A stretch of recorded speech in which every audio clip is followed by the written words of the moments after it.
부활의 참 소망을 주신 하나님 아버지, 한 주간도 일터에서 삶의 터전에서 살면서 상처 입고 찢기고 아픈 마음 갖고 위로받고자 주님의 십자가의 사랑과 은혜를 사모하며 이곳에 왔습니다. 이 예배를 통해 치유받고 회복되며 주님의 놀라운 은혜를 경험케 하는 복된 시간 되기를 원하고 기대합니다. 지금까지 지켜주시고 붙들어주신 하나님 아버지, 우리가 디뎌왔던 발자국마다 하나님의 은혜가 아닌 것이 없고 우리가 지나왔던 공간 속에 하나님의 사랑이 없는 곳이 없습니다.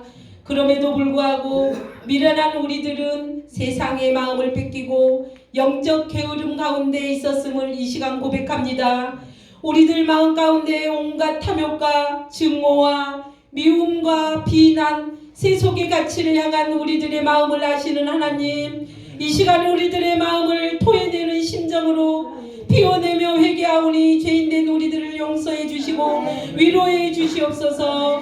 입술로 지은 죄, 손과 발로 지은 죄, 마음과 생각으로 지은 모든 죄를 통회하며 고백하오니 긍휼히 여기사 용서하여 주시옵소서. 생명 되신 주님, 새 생명이 움트는 4월의 계절에 우리의 영혼도 그리스도의 사람으로 아름답게 싹틔우게 하시고 성령의 열매를 풍성히 맺어 하나님께 영광 돌릴 수 있게 하옵소서.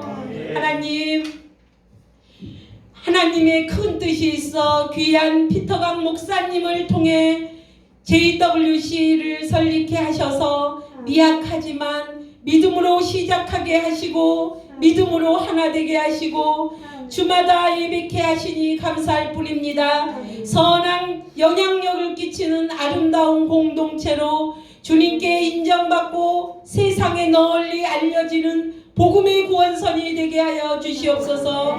JWC를 이끌어가시는 피터강 목사님께도 강건함으로 지켜주시고 능력의 종으로 크게 쓰임받는 귀한 사역자로 책임져 주시옵소서.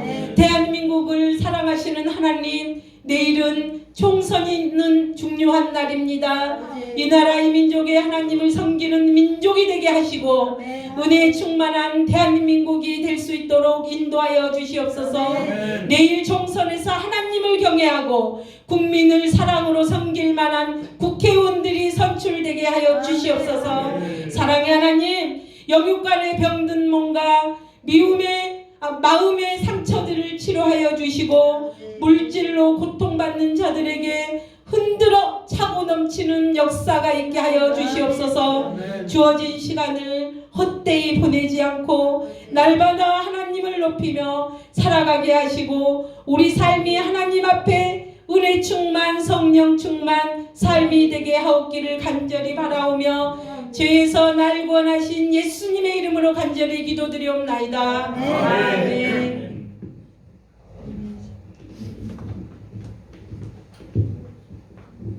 할렐루야. 역사는 항상 소수로부터 시작이 됐습니다. 오늘 밤도 비록 소수가 모였지만은 성령님의 놀라운 역사하심이 저와 여러분을 통해서 나타나는 밤이 될 줄로 믿습니다.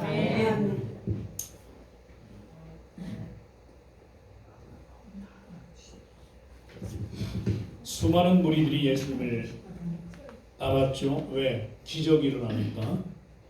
때로는 오병이어의 기적을 통해서 굶주린 사람들을 채워주시도 하셨고 병든 자들을 치유도 하셨고 마음이 병든 사람들, 하나님을 모르는 수많은 사람들, 이런 사람들을 예수님이 회복시키고 새롭게 변화를 시켰죠. 예수 가는 곳마다 놀라운 역사가 나타났죠. 정치도 초월하고 사상도 초월하고 모든 것을 초월해서 예수 그리스도 발을 딛는 곳마다 놀라운 생명의 역사가 나타났습니다. 그러다 보니까 예수라는 이름이 지방에 퍼지기 시작했습니다. 수많은 사람들이 예수님 앞으로 몰려오기 시작했죠. 그때 예수님이 귀한 말씀하셨습니다. 누가복음 9장 23절에 아무든지 노인이든 어린이든 병든 자든 건강한 자든 지식인이든 부유한 자든 가난한 자든 아무든지 누구든지 정말 나를 따라오기를 원한다면 첫째 자기를 부인해야 된다. 나를 내세우지 말고 나의 가치관, 나의 사상, 나의 신앙관 이런 것들을 다 내려놓아야 된다. 자기를 부인하고 날마다 everyday 하루도 빠지지 말고 날마다 자기 십자가를 지고 다른 사람의 십자가가 아니라 각자가 져야 할 십자가가 있는데 자기 십자가를 지고 나를 쫓을 것이다. 그렇게 말씀하셨습니다. 여러분, 사람은 태어날 때부터 영적인 신분이 죄인으로 태어납니다. 죄의 싹은 사망이기 때문에 죽어야 됩니다. 이 죽는다는 헬라어 아나토스, 사망이라는 말은 존재가 사라지는 것을 말하는 것이 아니라 무엇과 무엇이 separation, 나누어지는 걸 말해요. 갈라지는 것을 사망이라고 말합니다. 사람은 첫 번째 사망이 있습니다. 그걸 첫째 사망. 그리고 첫째 사망은 끝나지만 두 번째 사망이 두 번째 죽는 죽음이 있다고 그래요. 둘째 사망. 여러분, 우리는 하나님의 형상을 따라서 지음받은 하나님의 사람들입니다. 이게 믿어집니까? 네. 동물하고 다른 피조물하고 구분되는 것이 우리 사람은 하나님의 형상을 따라 지음받은 하나님의 피조물들이에요. 하나님의 자녀들입니다. 하나님의 사람들입니다. 그런데 아담이 죄를 짐으로 말미암아 하나님께서 너 저 선악을 알게 하는 나무의 열매를 먹는 날에는 내가 먹지 말라고 그랬는데 내 말을 어기고 불순종하고 죄를 지면 너는 정녕 어떻게 하리라? 죽으리라 그랬습니다. 이때 사용된 말씀 내 존재가 흙으로 돌아가리라. 존재가 싹없애 그런 뜻이 아닙니다. 에덴 동산에서 하나님과 함께 살던 이 아담이 하나님으로부터 분리되는 거예요. 여러분, 하나님 없이 사는 사람은 불행이고 비극이고 지옥입니다. 이게 믿어주세요? 아멘. 근데 하나님과 함께 살면요, 거기가 천국입니다. 거기에 기쁨이 있습니다. 믿으시면 아멘. 아멘. 거기에 축복이 있는 거예요. 아멘. 그러니까 죽음이라는 것은 너는 정녕 죽는다. 너는 나하고 영원히 만날 수 없이 이제 분리돼서 살 수밖에 없다 그런 뜻이에요. 그리고 신체적으로도요. 얘는 늙어갑니다. 죽음을 향해서 나아갑니다. 언젠간 죽습니다. 이것도 생명하고 육체하고 같이 살다가 그렇죠? 살아있다는 말은 아직도 육체와 생명이 같이 공존한다는 얘기잖아요. 근데 첫째 죽음은요 육적인 죽음을 말해요. 내 생명하고 육체가 분리되는 걸 말해요. 그럼 분리된 이 몸은 없어지는 게 아니에요. 흙에서 왔기 때문에 흙으로 돌아갑니다. 이게 이해하세요? 저희 할머니와 할아버님이 뭐 몇십 년 전에 돌아가셨는데 이장을 한다고 그래가지고 이제 우리 정종 땅에 묻히셨었는데 거기가 흙도 안 좋고 그래서 이제 세종시 거기 그 무슨 그 공원이 있더라고요. 아주 아름답게 잘 거기로 옮기기 위해서 이장을 하는데 제가 참여했거든요. 그냥 할머니 무덤을 파니까 머리카락이 몇 가닥이 남아 있어요. 거기 머리카락이 남아 있어요. 그리고 시커멓고요. 예, 그걸 이렇게 파가지고 봉지에 싸가지고 옮겼습니다. 그냥 할아버님이 먼저 돌아가셨잖아. 그냥 할아버님의 묘를 파니까 머리카락도 없어. 머리카락도 언젠가는 흙으로 변해버리더라고요. 여러분, 육적인 죽음을 죽는다고 해서 없어지는 게 아니라니까. 육체는 하나님이 흙으로 사람을 빚으시고 그랬잖아요. 이거는요 원료가 흙이에요. 아무리 잘생겼어도 뭐 장동건 집사님 좀 잘생겼어도 결국 흙이야. 아멘. 나도 흙이고. 이해가 안 돼요? 죽는다는 말은 없어진다는 말이 아니라 분리되는 걸 말해요. 그거를 헬라어로 다나토스. 죄를 지면 죽게 돼 있어요. 원래는 죽지 않도록 하나님의 형상을 따라서 지음받은 우리 존재들이 죄를 지음으로 말미암아, 죄를 지는다는 말은 하나님의 말씀에 불순종하는 것부터 시작합니다. 먹지 마라면 먹지 말아야 되는데 이게 사탄이 뱀 속에 들어가지고 유혹에 약한 여자 하와를 유혹했죠. 그렇죠? 괜찮아. 하나님 먹지 말, 왜 먹지 말라고 하냐면 너 그거 먹으면 영적인 눈이 확 하나님처럼 되기 때문이야. 너 그러면 하나님처럼 내 미래도 알 수 있고 다 알 수 있잖아. 걱정하지 마. 먹어 그러니까. 응? 그러니까 사탄의 유혹에 넘어간 하와가 먹지 말라라는 하나님 말씀을 어겼잖아요. 죄는 하나님의 말씀에 불순종하는 것이 죄입니다. 예수님을 믿으면 구원받는다라는 하나님 말씀이 있는데 그 말씀 어기고 안 믿으면 불순종하면 구원이 없는 거예요. 아멘입니까? 그래서 이 죽음이라는 것을 여러분 잘 아셔야 돼요. 저는 요즘에 내 사랑하는 동생 강기돈 목사가 저렇게 일찍 갈 줄 몰랐는데 내가 돈을 벌었을 때 동생을 먼저 옷 사주고 동생을 먼저 하면은 좀 그럴 것 같아서 나중에 순서를 제일 나중에 놨다.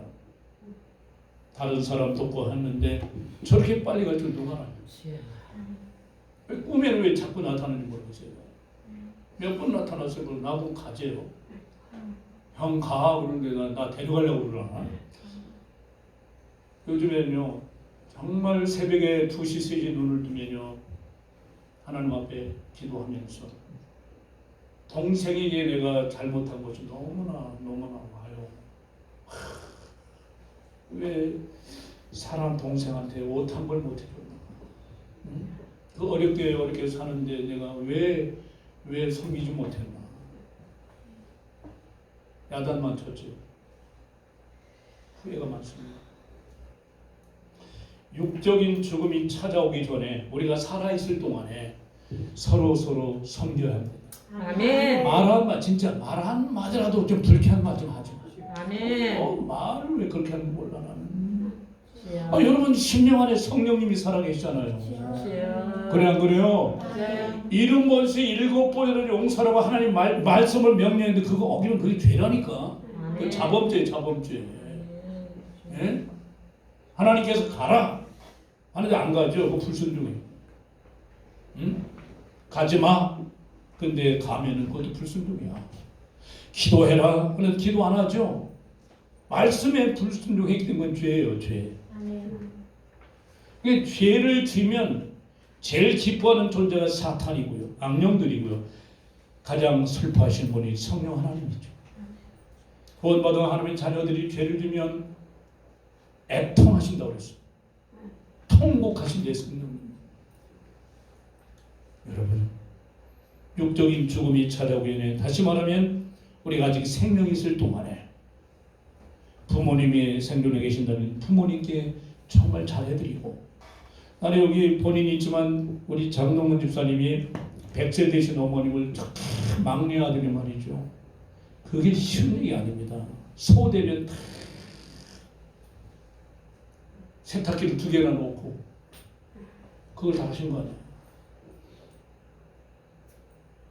여러분 얼마나 여러분의 부모님들에게 말씀 한마디라도 따뜻한 국밥이라도 대접을 해드리고 형제 자매가 있으면 형님 언니 오빠 찾아다니면서 전화라도 하면서 아무리 바쁘지만 서로 사랑을 나누는지 모르겠습니다. 저는 못했어요. 그게 후회가 됩니다. 여러분 우리 인생을 좀 미래를 좀 예측할 수 있잖아요. 지금까지는 어떻게 살아왔는지 모르는 미래를 예측할 수 있잖아요. 이대로 좋습니까 여러분? 이대로 그냥 이렇게 살아가는 게 좋아요? 저는 그냥 하루를 지나가는 게 요즘에 얼마나 아까운지요. 왜 진작 내가 이렇게 정신 못 차리고 왜 못했나 후회하는 것이 너무 많아요. 그러나 때는 늦지 않았다. 지금이라는 것이 있기 때문에 할렐루야. 우리에게 믿음도 있고 건강도 아직 남아있고 은사도 있고 우리 형제자매가 있고 할 수 있습니다. 죽음이 찾아오려니 이 생명을 가장 가치 있게 사용하자고 말이에요. 말 한마디 진짜 건성으로 하지 마. 겉으로 아유 어쩌고 그래놓고 뒤에 가서 손가락질하고 어쩌고저쩌고 하는 그건 마귀가 좋아하는 거지. 구원받은 하나님의 자녀들의 입에서 나오는 말이 덕스러운 말을 하고 은혜로운 말을 하고 남을 세우는 말을 하고 이거 아멘 안 하는 거 봐. 안 하는 거 아니야. 여기서 이제 메시지 멈춰 옆 사람하고 진짜 따뜻한 말 한마디씩 해봐요 지금. 아니 해봐요 진짜. 우리 이은수 전도사님한테 좀 하셔서 힘내세요. 힘내세요. 전사님 감사합니다. 두 번째 사망은 뭐냐? 첫 번째 사망은 육적인 사망, 육체하고 몸하고 생명이 분리되는 것이고, 육은 원래 흙에서 왔으니 흙으로 돌아가는 거고, 그렇죠? 생명은 하나님이 주셨기 때문에 하나님께로 돌아가야 되는데, 하나님께 가지 못하고 또 한 번 하나님과 나누어지는 것, 이것이 두 번째 사망이에요. 둘째 사망이에요. 이해하십니까? 예수를 믿은 사람의 영혼이든지 예수를 믿지 않은 사람의 영혼이든지 이 영혼은 죽지 않도록 창조된 거예요. 믿으시면 아멘. 죽을 수가 없습니다. 영혼은 자살할 수 없다. 근데 영혼도 육을 떠난 영혼이 하나님이 계시는 천국에 들어가서 영원히 사는 영혼이 있는가 하면 하나님과 또 한 번 세퍼레이션 분리되는 거예요. 이게 둘째 사망이야. 그 사람의 영혼은 천국에 들어가지 못하는 영혼은 중간지대가 없습니다. 어느 종교단체에서는 뭐 연옥이 있다고 그러는데 그거 비성경적인 얘기예요. 사람은 죽으면 천국 아니면 지옥 가게 돼 있어요. 영혼은. 이해하십니까? 그냥 하나님을 만나서 천국에 들어가서 사는 사람들이 있는가 하면 하나님과 또 한 번 영적인 세퍼레이션이죠. 분리를 당해서 지옥에 들어가서 거기서 자살도 못해요. 영원히 거기서 살아야 되는 거예요. 와, 저는 이걸 일찍 깨닫고요. 그래서 저는 꿈이 컸었습니다. 저는 교수가 되려고 그랬어요. 유명한 교수가 돼서 인재를 양성하고 싶었는데 하나님께서 저를 목사로 만들어주셨고 그것도 미국으로 보내서 40몇 년 동안 살게 하면서 특수 목회를 하고 정말. 근데 저는 하나님 앞에 감사 조건이 많은데 가장 큰 감사는 목사가 된 거예요. 나 같은 것을 구원해 주신 것만도 감사한데 성령의 기름을 부어서 안수를 받게 하시고 목사가 된 것이 가장 큰 감사거리야. 그리고 JWC를 하나님이 허락하 이거 사명을 안고 사명으로 30년 동안 포기하던 것 지금 달려온 것 지금 생각해 보니까 내가 참 잘했구나. 여러분 생각 그랬으세요? 10명, 20명, 100명, 1000명이 문제가 아니에요. 예? 여러분 오늘 제가 사실 이제 이 십자가를 그렸는데 이 이야기를 하려고 하다가 뭐 이상하게 서론이 길어졌는데 어쨌든 살아있는 동안에 아직 우리에게 생명이 있는 동안에 할렐루야 하나님의 명령 예수님의 명령을 순종하면서 살자 그 얘기하고 싶은 거예요. 누가복음 9장 23절에 예수님이 아까도 아무든지 나를 따라오려거든 자기를 부인하고 날마다 제 십자가를 지고 쫓을 것이라 말씀하셨어요. 누구든지 예수 그리스도를 믿으면 예수 그리스도를 믿으면 하나님의 자녀가 됩니다. 할렐루야. 영적 신분. 예? 예수 믿지 않는 사람들의 영적 신분은 전부 죄인이에요. 그렇기 때문에 죄 때문에 죽어야 돼. 하나님과 분리돼야 돼. 근데 누구든지 예수 그리스도를 영접하는 자, 곧 그 이름 예수 그리스도를 믿는 자에게는 하나님의 자녀가 되는 권세를 주셨으니. 할렐루야. 와, 요한복음 1장 12절 말씀대로 죄가 얼마나 많든지 적든지 그거 상관없어요. 정말 예수 그리스도가 하나님의 아들로서 이 땅에 육을 입고 오셨으며 이 땅에 오신 목적은 인류의 죄 문제를 해결해 주시고 우리를 모두 구원시켜서 새로운 생명 영생을 주셔서 하나님의 자녀로 삼아 주시기 위함이다. 죄 없는 사람의 피가 없으면 죄 사함이 없어요. 하나님의 공식이 그렇습니다. 근데 공자님도 죄인이고 석가모니도 죄인이고 마음에도 전부 죄인이야. 사람 중에는 우리 인류의 죄를 대신해서 죽어줄 죄 없는 사람이 없어요. 그런데 천사가 나를 위해서 죽을 수가 없는 거야. 인류를 위해서. 왜? 천사는 사람이 아니니까. 이해되시나요? 그러니까 할 수 없이 하나님은 온 인류를 구원하기 위해서 하나님이 스스로 인간으로 태어나셔만 했고 아담의 피를 받지 않고 동정녀, 남자의 관계를 하지 수처녀, 동정녀의 몸을 빌려서 성령으로 태어나신 분이에요. 그러므로 예수님이 누구냐? 예수님은 완전하신 하나님이시면서 완전하신 인간이시다. 그러나 죄는 없다. 이게 정답이에요. 그러므로 예수의 피만이 예수가 사람으로 오셨잖아. 아멘? 예수님의 피만이 죄가 없는 피야. 인류를 위해서 죽을 수 있는 라이센스가 자격이 있는 분은 오직 예수 그리스도밖에 없다고. 그래서 예수 그리스도의 죽으심을 믿어야 됩니다. 왜 죽으셨느냐? 나의 죄를 위해서 죽으셨다. 그리고 부활하셨죠. 아멘? 생명의 주님으로 부활하셔서 우리에게 새 생명이 주어진 거예요. 그러니까 예수님 믿음요, 믿는 순간 동시다발적으로 이루어지는 사건들이 있어요. 영적인 사건. 첫째, 죄 용서를 받습니다. 영적 신분이 죄인에서 의인으로 바뀝니다. 마귀의 종로로 타던 자들이 하나님의 자녀로 입적 양자로 들어갑니다. 요한복음 1장 10절 그거예요. 예수 그리스도를 믿어야만 하나님의 자녀가 됩니다. 중생, 스님의 생이 하는 게 아니고 두 번째 사는 새로운 생을 말해. 중생. 할렐루야. born again. born은 태어나는 거죠. 육으로 한번 born 했다가 두 번째 영적으로 태어나는 것을 born again.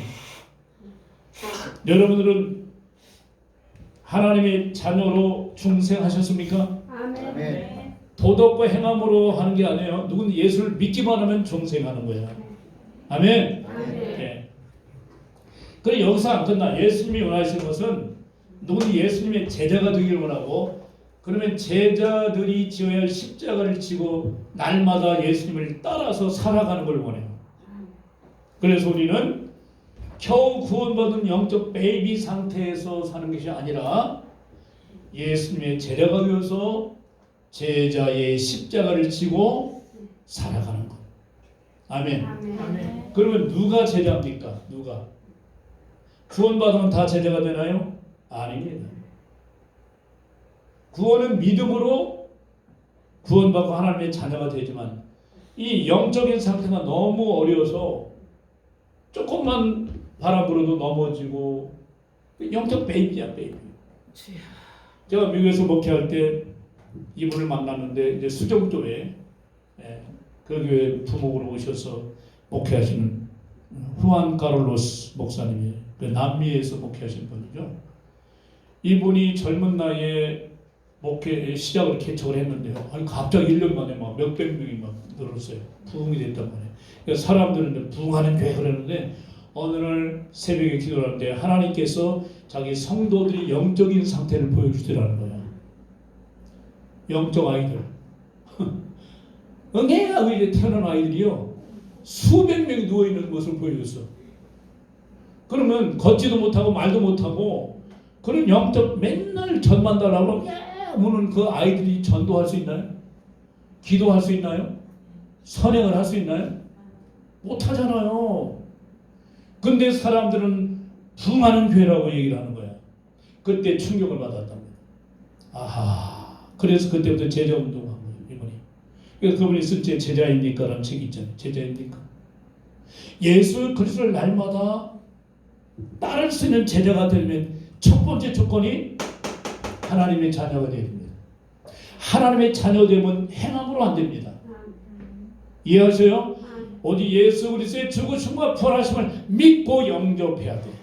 그러면 성령 하나님이 내 안에 들어오시면서 내 죽은 영이 살아나고 나는 동시다발적으로 하나님의 생명록에 내 이름이 딱 기록이 되고 하나님의 많이보다 크신 오른손으로 나를 딱 붙들어주는 순간이고 성령께서 내 안에 들어오시는 순간이고 할렐루야. 아멘. 내 이름이 하나님의 생명록에 기록돼 이게 순서 그냥 이게 동시다발적으로 타타타타타 이루어지는 거예요. 이게 그래서 굿뉴스라는 거예요. 이게 기쁜 소식이라는 거예요. 조건부라면 야, 너 하루에 1시간씩 새벽 기도해야만 영생을 받는다 그런다면 이거 부담돼.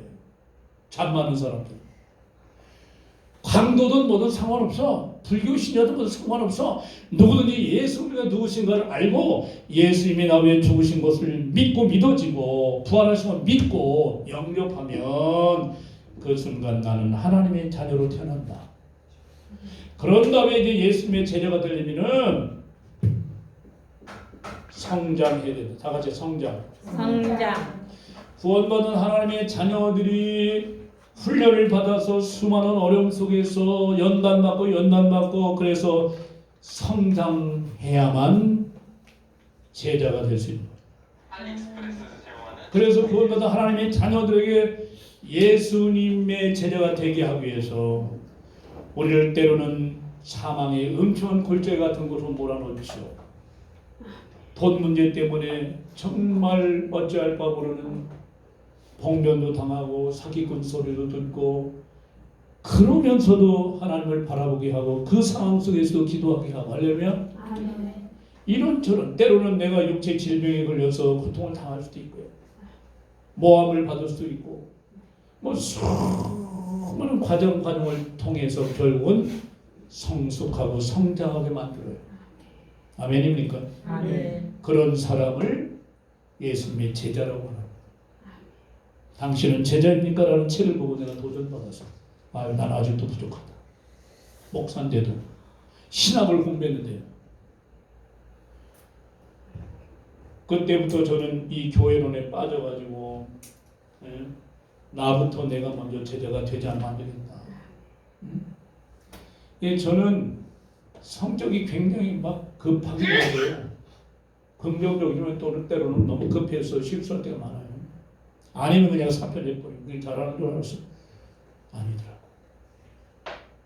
그래서 여기까지 달려왔는데 아직도 나는 부족함이 많아요. 그래서 우리 제자들이 제 십자가가 있는데 이것을 이렇게 도표로 그렸습니다. 우리가 교회를 이거 공부하는 거예요.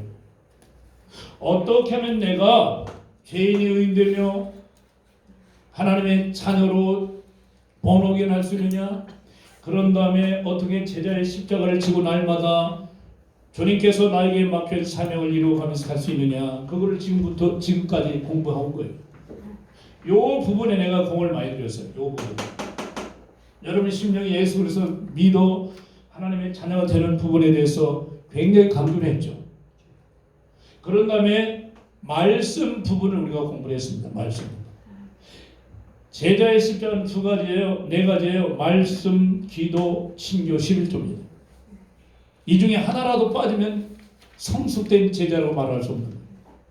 성경에 있는 것을 요약해서 이렇게 그렸습니다. 아멘입니까? 아멘. 제가 발견한 게 뭔지 아세요? 나는요 이 부분은 굉장히 강해. 말씀 부분은 신학을 공부하고 헬라를 공부하고 히브리를 공부하고 뭐 이게 십자가 이렇게 올라가더라고요. 이게. 근데 기도 부분이 약했어. 요렇게 짧아. 피터강의 십자가는요 이렇게 안 만들어졌다니까. 그리고 11조는 아예 없어. 개척교회 목사는 아니 11조 안 해도 하나님이 다 그냥 알아서 해주실 줄 알고요. 11주 생활을 못했다니까요. 이 11주는 짧아요, 이렇게. 근데 또 친교는 잘해 내가. 잘은 저의 십자가는 이런 거예요. 말씀은 이렇게 있는데 기도는 짧고 11조는 요 정도고 했다 안 했다 하고 친교는 이렇게 있고. 이게 비정상적인 십자가 아니야? 여러분 보고 당장 나와서 현재 솔직하게 하나님 앞에서 양심적으로 십자가 그려보세요. 그러면 이상한 모양이 나올걸. 어떤 사람은 기도만 무지하게 해. 그냥 기도만. 말씀을 아예 읽지도 않고 듣지도 않아. 이렇게 되겠어. 11조 하는데 친교는 또 전혀 없어. 말씀과 기도와 친교와 11조. 왜 11조가 왜 들어가느냐? 우리가 육을 입고 있는 한 하나님께서 당신을 테스트까지 해보라고 하신 명령은요 11조밖에 없어요. 아멘입니까? 성숙된 그리스도의 제자가 되려면요 11조 생활까지 해야 되는 거예요. 그러면 여러분이 한번 진단해봐요. 그려보라고 여러분의 십자가 현재 여러분의 십자가. 그래서 지금까지 말씀 부분까지 했습니다. 이상하게 무슨 전화가 시간. 자, 요 부분과 말씀 부분을 이제 우리가 공부를 했고요. 교인론에서 이제 여기 들어가죠. 기도 부분 들어가죠. 오케이? 자, 그러면 하나님의 말씀, 기도, 친교, 11조가 아예 습관화돼야 돼. 날마다 에브리데이 해야 돼. 아멘입니까? 예. 그래서 말씀의 습관을 갖기 위해서는 먼저 말씀을 듣는 훈련을 해야 된다. 일주일에 여러분 말씀을 얼마나 듣습니까? 믿음은 들음으로 말미암아 생성된다고 그러는데 말씀을 듣지 않으니까 믿음이 안 생기는 거예요. 말씀을 듣기, 읽기, 공부하기, 암기하기, 묵상하고 적용하기. 제일 좋은 방법을 소개했는데 큐티라고 그랬죠. 그죠? 아침 일찍 일어나서 15분이라도 날마다 하루도 빼놓지 말고 큐티를 하다 보면 하나님 말씀을 읽어야 되고 공부해야 되고 이게 다 포함되는 거고요. 이제 기도 부분으로 들어왔어요. 말씀만 가지고는 안 돼요. 제자 십자가를 지려면은 성숙된 제자가 되려면은 말씀의 사람이 되고 기도의 사람이 돼야 됩니다. 아멘입니까? 아멘. 그래서 이제 교재를 가지고 여러분 받으셨죠? 공부하도록 하겠습니다.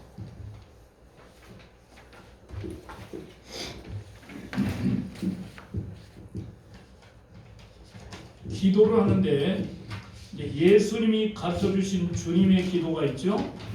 주기도문. 그것이 기도의 모본, 예수님이 보여주신 모본인데, 자, 이 주기도를 6부분으로 나누어서 생각을 해보자 그 말입니다. 기도의 6부분들. 첫째는 찬양이죠. 기도를 시작할 때 먼저 하나님을 찬양하는 내용으로 먼저 기도를 시작하는 게 좋다고 말입니다. 지난 시간에 여기까지 공부했습니다. 그렇죠? 두 번째는 뭘까요? 목적입니다. 기도하는데 그냥 목적 없이 기도하면 안 되겠죠. 목적. 나는 하나님께서 나의 삶 속에 가지고 계신 하나님의 목적과 뜻에 헌신하겠다라는 그런 마음으로 기도를 하라는 말입니다. 뜻이 하늘에서 이루어진 누구의 뜻입니까? 하나님의 뜻이죠. 하나님의 뜻이 하늘에서 이미 이루어진 것처럼 이 땅에서도 이루어지기를 원합니다. 라는 하나님의 뜻이 이루어지도록 하는 그 목적 가지고 기도하는 것이 좋습니다. 그 밑에 한번 다 같이 읽어볼까요? 하나님의 뜻이 나의 가족, 나의 교회, 나의 사역, 나의 직업, 나의 미래, 나의 도시, 나의 나라와 세계에 이루어지기를 기도해야 합니다.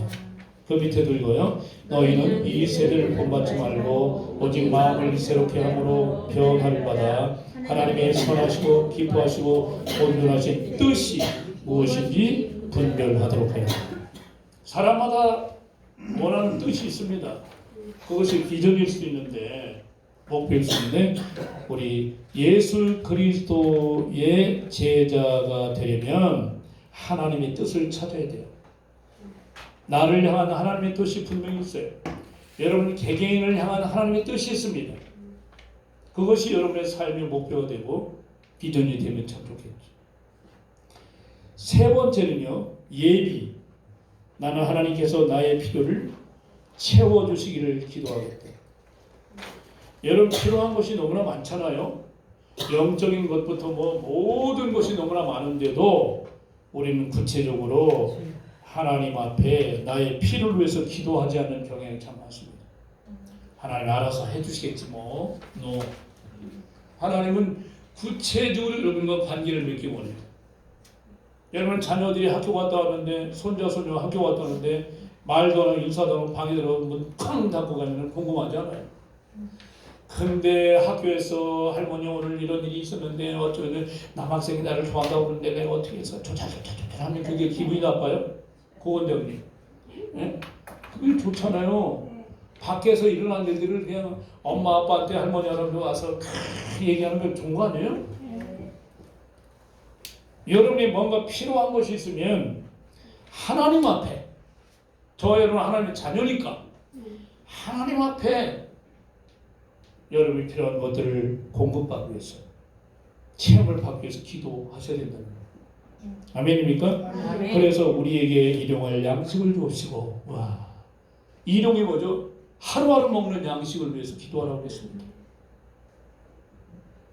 어떤 사람은 1년 거 한 번 딱 해놓고 기도 안 하면 안 되는 거예요. 그러므로 어떤 필요를 위해서 그럼 우리가 기도할 수 있을까요? 답은 모든 거예요. 모든 거.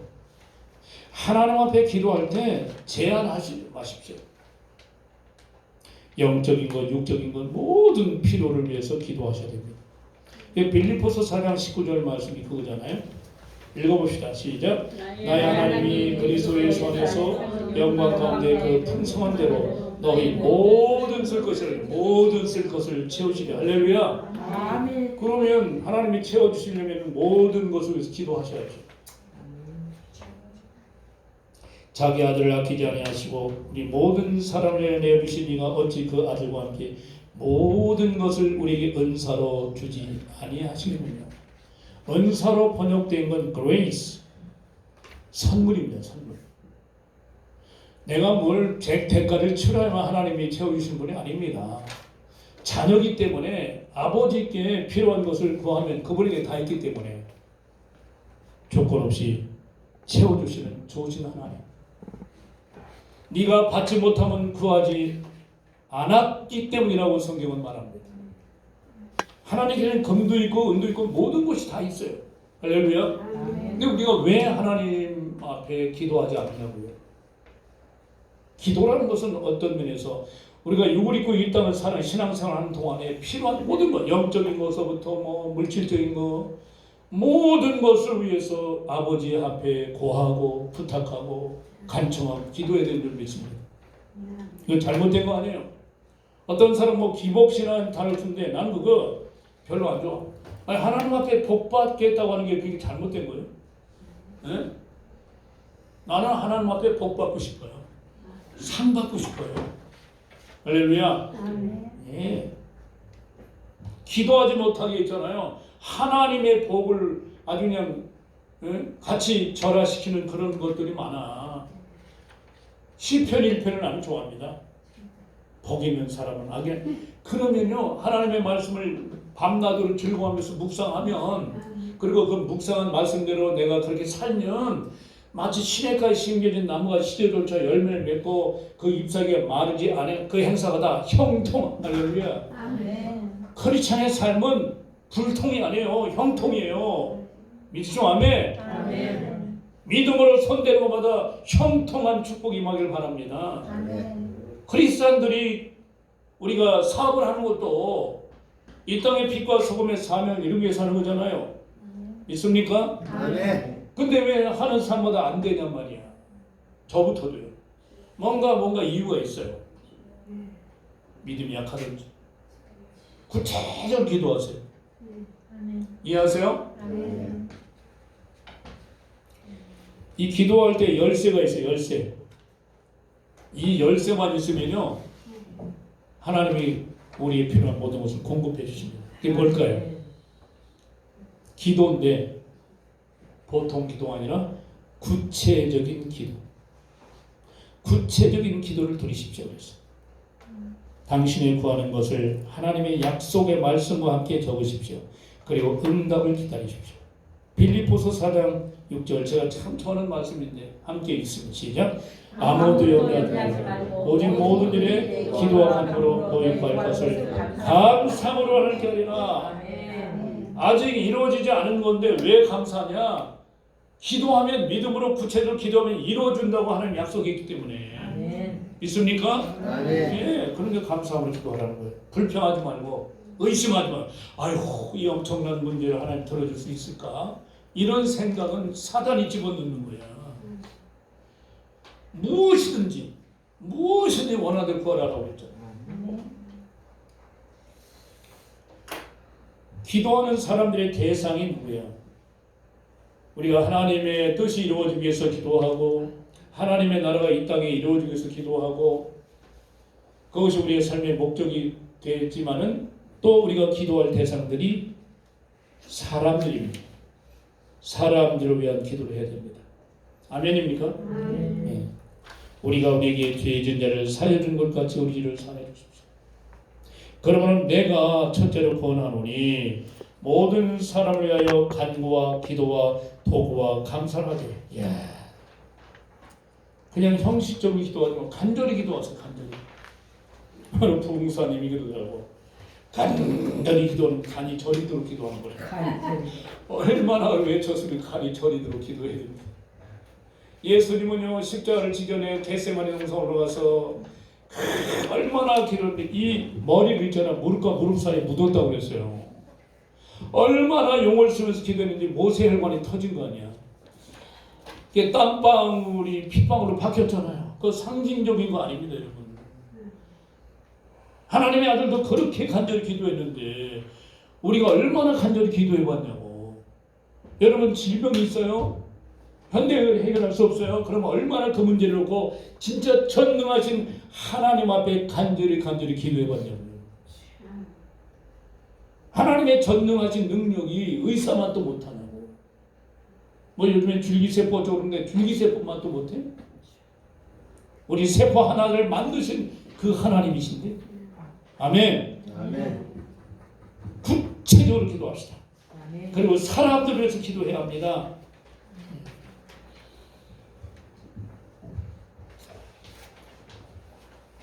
만일 당신이 다른 사람을 뒷페이지, 만일 당신이 다른 사람을 위하여 기도하는 법을 알기 원한다면 기도의 그 샘플이 있어요. 사도 바울의 기도를 보시기 바랍니다.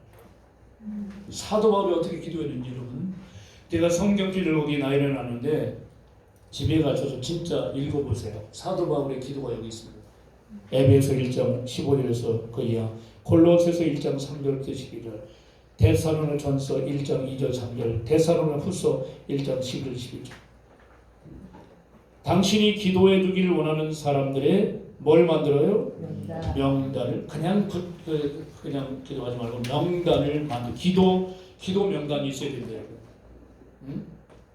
여러분 교회의 담임 목사님을 위해서 얼마나 기도하시나요?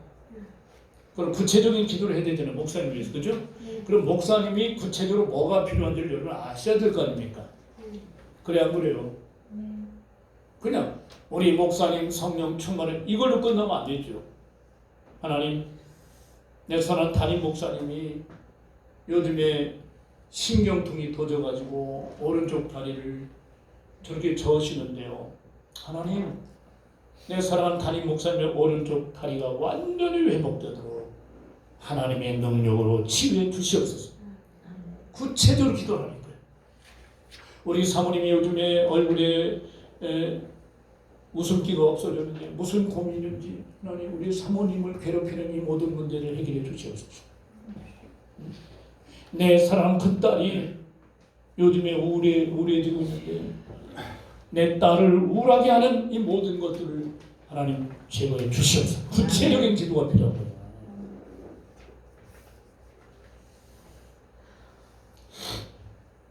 명단을 만드세요. 근데 명단을 만들 때 월화수 금토 일 있잖아요. 7일인데 월요일 날은 내가 누구를 위한 기도 이렇게 만들어 보세요. 화요일 날은 내가 누구를 위한 기도. 너무 재밌어요. 신학교 다닐 때 이렇게 해서 했더니요, 진짜 어떤 자매가 30살인데 미국에 결혼 상대가 안 나타나는 거예요. 그래서 제가 이거를 가르치면서, 교회를 가르치면서 내가 그 자매의 결혼을 기도했는데 진짜 결혼이 됐어요. 그래 간증을 막 했다니까. 꼭 병난 것만 간증이 아니야. 아멘입니까? 네. 다섯 번째는 우리가 기도할 내용 중에 다섯 번째, 용서에 대한 기도를 하라는 거예요. 용서. 사람이 용서가 되면 그것만큼 불행이 없어요. 나는 하나님께 나의 죄를 용서해 주시길 구하겠다. 먼저 내 죄가 용서가 돼서 기도하셔야 돼요. 알고 계세요. 우리가 구체적인 고백 안 해도 하나 알고, 그래도 구체적인 고백을 듣기 원하는 거예요. 우리의 죄를 사하여 주옵시고 기도하라고 주님을 가지고 있어요. 우리가 이 용서의 네 단계가 있는데, 첫째 단계는 성령님께서 모든 죄를 들추어내 주시길 구하십시오. 하나님, 제가 기억력이 사라졌는데요, 제가 지은 죄를 기억하지 못하는 것이 너무나 많이 있는데, 이 시간 성령 하나님, 내 죄가 구체적으로 드러날 수 있도록 알려주십시오. 아멘입니까? 네. 시편 139편 23절 다 같이 읽어봐요. 시작. 하나님이여 나를 살피사 내 마음을 아시며 나를 시험하사 내 뜻을 아옵소서. 내게 무슨 악한 행위가 있나 보시고 나를 영원한 길로 인도하소서. 상대방이 잘못한 것에 대해서 민감해요. 오랫동안 기억을 하는데 내가 잘못한 것에 대해서 너무 후회합니다. 내가 잘못한 거 다 잊어버렸어. 그러나 성령 하나님께 아직도 내가 자백하지 못한 숨겨지는 죄가 드러나도록 성령님 들춰내 주세요. 두 번째, 모든 죄를 구체적으로 자복하십시오. 굉장히 중요한 말이에요. 구체적으로. 자기의 죄를 숨기는 자는 형통치 못하나 죄를 자복하고 버리는 자는 불쌍히 여기면, 하나님이 불쌍히 여기면 끝난 거 아니에요? 아멘입니까? 네. 죄는 물론 부끄러운 거지만은 하나님 앞에 나와서 죄를 자복할 때만은 부끄러워하지 마시고 솔직하게 자백하십시오. 세 번째, 용서의 네 단계. 첫 번째는 성령께서 나의 죄를 들춰내도록 기도하고, 들춰냈으면 모든 죄를 구체적으로 자복하고, 세 번째 단계는 필요한 경우 다른 사람에게 어떻게 하라고요? 보상하십시오. 보상. 마태복음 5장 23절 읽어보겠습니다. 그러므로 예물을 제단에 드리다가 거기서 내 형제에게 원망 들을 만한 일이 있는 줄 생각나거든 예물을 제단 앞에 두고 먼저 가서 형제와 화목하고 그 후에 와서 예물을 드리라. 꼭 찾아가지 않아도 전화로도 할 수 있잖아요. 문자로도 할 수 있고. 그렇죠? 기도를 하는데 갑자기 내가 어떤 사람에게 잘못한 것이 있어. 전화를 해요. 아니면 문자로 해요. 어제 내가 정말 화가 나서 이런 말을 했는데 용서해 주세요. 내가 정말 잘못했네요. 이렇게 하라는 거예요. 그리고 하나님 앞에 용서를 구하는 기도를 하라고. 자, 여섯 번째 부분입니다. 우리는 영적인 보호를 위하여 기도해야 합니다. 마귀는요, 사탄의 선과 방법을 가리하고 우리를 해하려고 공격합니다. 그러므로 내가 나를 보호할 수 없어요. 하나님의 보호하심이 필요합니다. 시험에 들게 하지 마십시오. 다만 하게서 하나님, 오늘도 하루가 시작되는데 내가 누구를 만나든 무슨 일을 하든 시험에 들지 않도록 저를 보호해 주시옵소서. 아멘. 전에도 말씀드렸는데 성경에, 우리나라 성경에 시험으로 번역된 것이 있죠. 두 종류가 있어요. 하나는 테스트예요, 테스트. 또 하나는 템테이션. 이거는 유혹입니다. 요거는 하나님이 주신 우리를 더 연단시켜서 예수님의 제자로 만들어서 쓰시기 위해서 우리한테 훈련시키는 걸 말해요. trial, test. 그런데 우리나라 성경은 좀 이걸 시험으로 번역해요. 하나님은 우리를 시험하지 않으신다라는 말씀이 있죠. 야고보서 보면. 그런데 하나님은 우리를 테스트하십니다. 아멘. 그 문자는 하나님 우리를 템테이션, 유혹하지 않으신다 그런 뜻이에요. 우리를 왜 하나님 유혹하십니까? 우리를 더 예수 그리스도의 성숙된 제자로 삼기 위해서 우리를 테스트하시는 거예요. 때로는 친구의 말을 통해서 테스트하시고, 친구가 내 자존심을 건드리는 말을 했어요. 하나님이 허락하면 그런 믿음이 약한 사람 그것 때문에 얼굴이 붉어라 따라가고 따지고, 그건 마귀의 유혹에 넘어가는 거예요. 이해하십니까? 그래서 마귀의 유혹에 들어가지 않도록, 마귀가 우리를 유혹하지 못하도록, 유혹을 하더라도 그 유혹을 이길 수 있도록 여러분의 영적인 돌 위에서 기도하셔야 합니다. 자, 마지막 부분 다 같이 읽습니다. 시작. 성도는 매일 영적인 전쟁을 하게 됩니다. 사탄은 유혹과 두려움을 통하여 당신을 이기려고 합니다. 그러나 하나님의 보호하심을 믿고 기도함으로 당신은 그날 일어나는 모든 상황을 담대하게 처리할 수 있는 확신과 능력을 얻게. 기도밖에 없어요. 구원받은 자들이 예수 그리스도를 따르는 십자가를 지고 따라가려면요, 기도의 사람이 되야 됩니다. 오늘 밤에 강조하는 기도를 볼까요? 구체적인 기도를 하라고. 할렐루야. 네. 요한일서 4장 4절 시작. 자녀들아, 너희는 하나님께 속하였고 또 저희를 이겼나니 이는 너희 안에 계신 이가 세상에 있는 자보다 크심이라. 우리가 하나님의 백이자. 그래서 날마다 기도하는 기도의 사람들이 되셔서, 말씀과 함께 기도의 사람들이 되셔서 세상을 이기고 사탄을 이기고 내 육신의 정욕도 이기고, 오케이? 그래서 승리하는 그런 예수 그리스도의 제자들이 되실 주 이름으로 축원합니다. 아멘.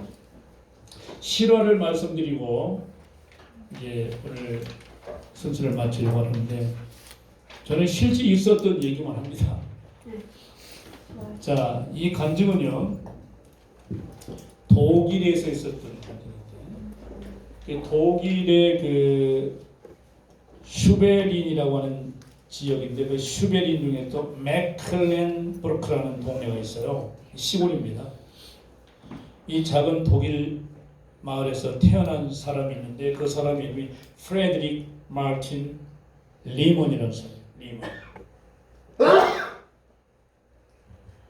근데 이 독일에서 태어난 이 리먼을 데리고, 그 리먼의 부모님이 리먼이 4살 때, 아주 어렸을 때 미국 아이오와주로 이민을 갔어요. 아빠 엄마 따라갈 수밖에 없었죠. 그러다가 이 리먼이 11살 때 복음을 듣고요, 예수님을 믿고 영접을 했습니다. 할렐루야. 11살 때. 저하고 비슷한 것 같아요. 저 국민학 초등학교 5학년 때 예수를 믿었습니다.